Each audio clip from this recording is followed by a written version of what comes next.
تو صوفیہ سے تعلق علماء نے فقہا نے رکھا ہی ہے، ان کی ضرورت ہے ہم کو،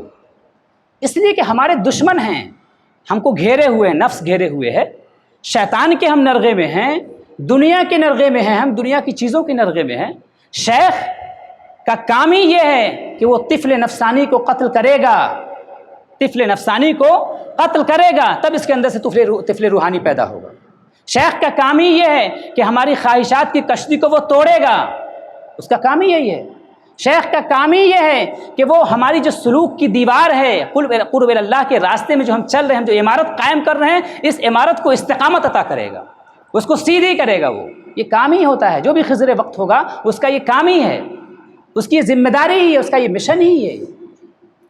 تو اللہ تبارک و تعالیٰ کے نیکوں کی صحبت میں جب جائیں گے، نیک بندوں کی صحبت میں جاتے ہیں نا، تو ہمارے اندر کا جو انا ہے،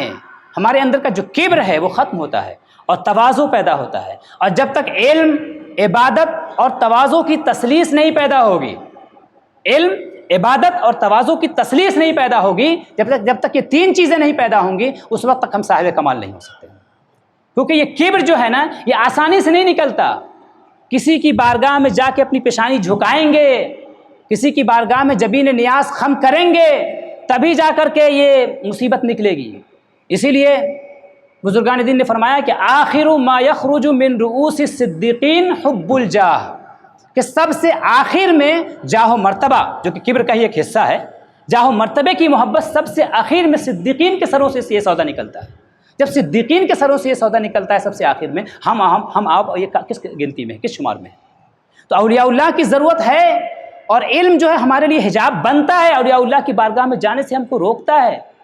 تو اللہ تبارک و تعالیٰ کے نیک بندوں کی صحبت میں، مشائخ کی صحبت میں، اولیاء اللہ کی صحبت میں ہمیشہ سے علماء و فقہا گئے ہیں، انہوں نے اپنی پیشانیاں خم کی ہیں، تبھی جا کر کے ان کا قلب صاف اور مطہر ہوا ہے، تبھی جا کر کے یہ لوگ کمال تک پہنچے۔ اب ظاہر سی بات ہے کہ زین الدین شیرازی جب جو منکر تھے، بعد میں شیخ کی صحبت اختیار کی، اور کس کمال میں پہنچے کہ وہ خلیفہ ہوئے ان کے۔